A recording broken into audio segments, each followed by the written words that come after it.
Sasa leo nitakuwa na story moja ambayo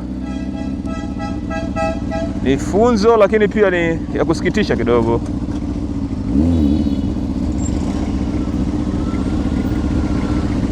Sasa mnakuja mnapiga pini wote hapa, tupite hapa. Nenda.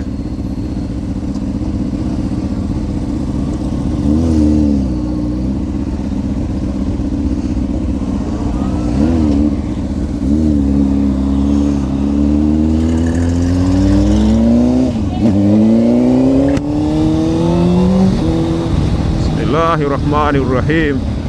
La haula wala quwata illa billahil azim.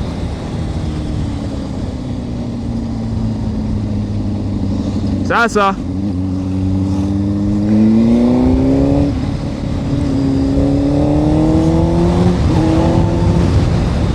najua sio vizuri kuendesha kidogo kwa spidi wakati wa baridi kama hivi. Tairi bado zilikuwa hazijapata moto.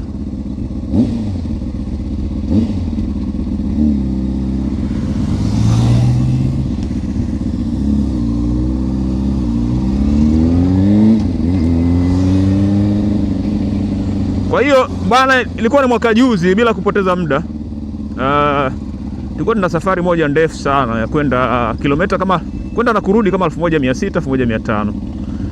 Kwa naenda Singida, mimi na jamaa yangu, kila mtu ana bike yake.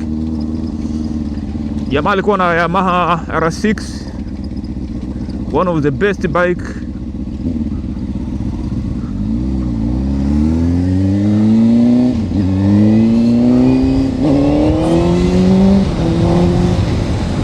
Mimi nilikuwa na Yamaha R1. Sasa tukatoka hapa asubuhi sana. Si asubuhi sana, tulitoka saa 3 Yes. Hapo ilikuwa ni siku ya Ijumaa by the way.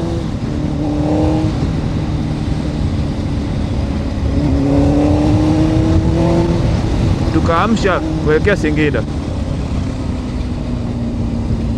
Wakati tumefika Chalinze, bike yangu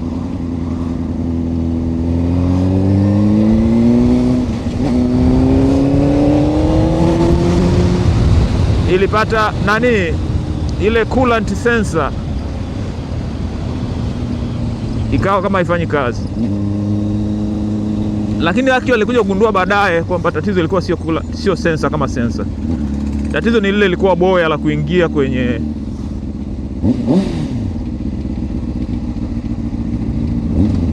boya linaloingia pale kwenye ile sensor, boya la umeme lile. Wanaita harness. Kwa Kiingereza wanaita harness. Lakini kwa Kiswahili tunaita boya tu. Ni connector kwa maneno mengine.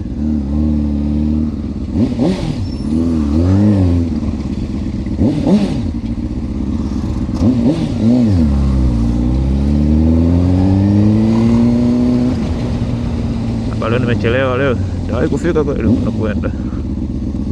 Tukiwa nitoka asubuhi lakini kajifanya nafanya kazi kidogo, kumbe nimezingua. Tatizo la kuwa na ofisi nyumbani.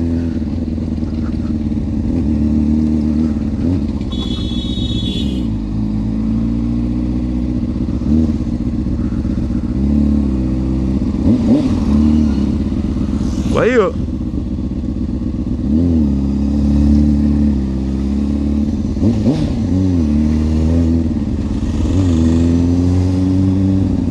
ile wire harness ilikuwa haiconnect inavyotakiwa. Sasa kilichotokea, ile bike unajua, kwa sababu ndio nasema hizi mambo ya fuel injection kila kitu, kila sensor, kwa sababu moja ya parameter muhimu sana kwenye injection ni lazima iweze kujua coolant temperature. Inahusika sana kwenye kucompute mafuta kiasi gani yaende kwenye engine. Ndio maana kuna video nilizungumzia, kama hujaicheki pale, kwa nazungumzia bike za zamani na za kisasa. Kwa hiyo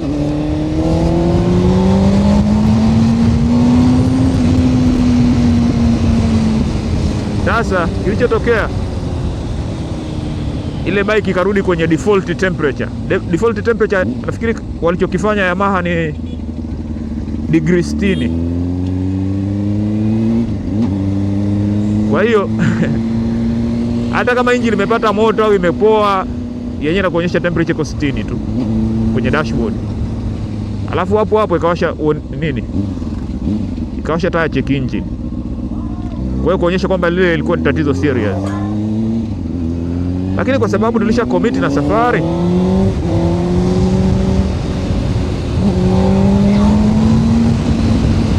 tukafanya assessment.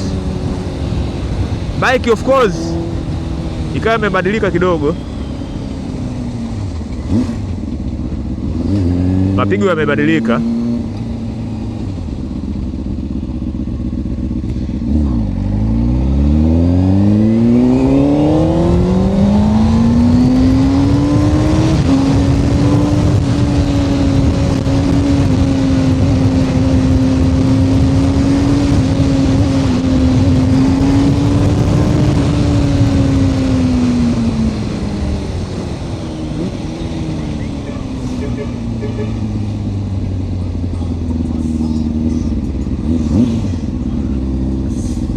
Huyo kawasha taa ya kuingia huko,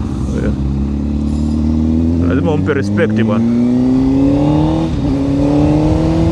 Kwa hiyo ikarudi kwenye temperature 60. Kwa hiyo ikawa performance sio ile tena bro, ikabadilika. Bike ilikuwa laini, yani ukivuta inaenda fresh kila kitu, lakini ikaonekana kabisa kama kuna kitu hakiko sawa. Sema kwenda inaenda fresh, unatembea, isipokuwa ibadilika. Sasa baada ya kufanya uchunguzi kaona anyway sio mbaya, nafikiri tunaweza tukaenda safari ikiwa na tatizo hilo. Hatukuboza hata Morogoro kusema labda ngoja tutibu hili tatizo. Tumefika Dumila tukaswali Ijumaa pale, maana ilikuwa siku ya Ijumaa. Tumeswali Ijumaa pale, alhamdulillah ilikuwa saa 7 pale, tukala msosi, tukaamsha.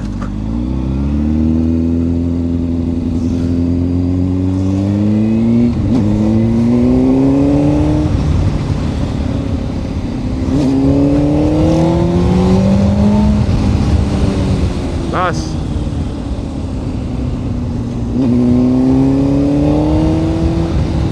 tukaamsha,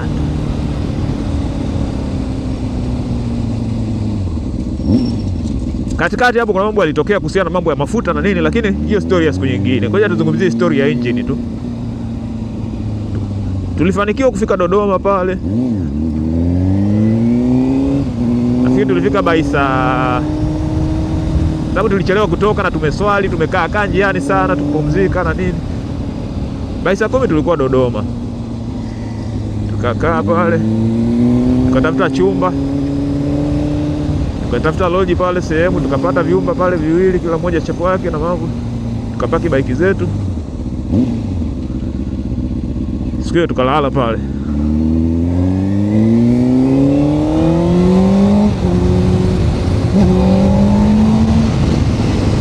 Basi kesho yake alhamdulillah asubuhi piga chai moja na nini pale, kuku wa kienyeji.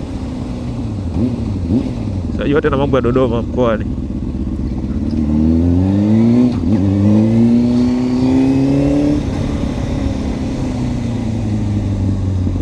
Tukaamsha Singida. Singida tulifika mapema sana.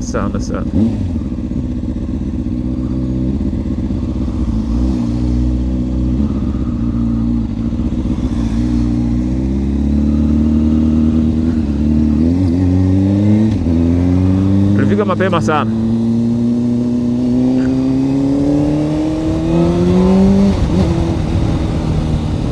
Fika Singida fresh. Sasa tulikaa siku kadhaa, siku ya kurudi sasa.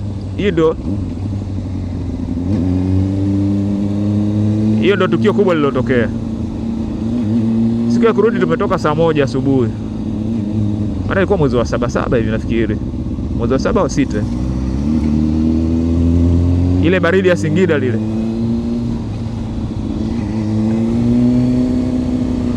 Tumewasha baiki zetu, nikamwambia mshikaji wangu, bwana, kabla hujatuanza safari, washa baiki i warm up kidogo.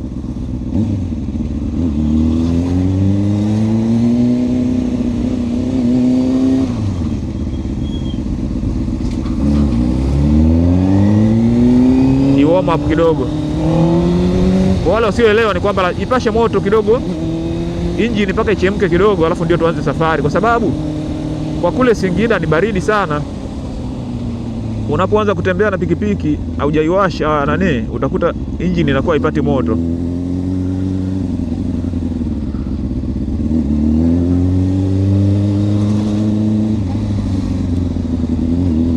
Ndio moja ya changamoto za kule.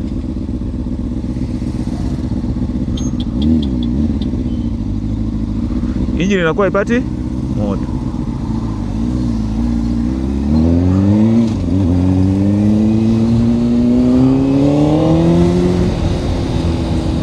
Sasa nikamwambia mshikaji, bwana, tupashe moto. Lakini jamaa akapuuzia kidogo pale, au aliona kama anazingua. Tukaamsha, yapata moto wala nini, tukaamsha. Tukaanza kutembea.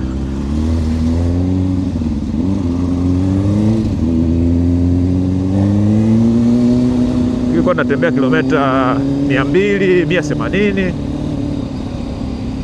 Sasa lile baridi ni kali mno.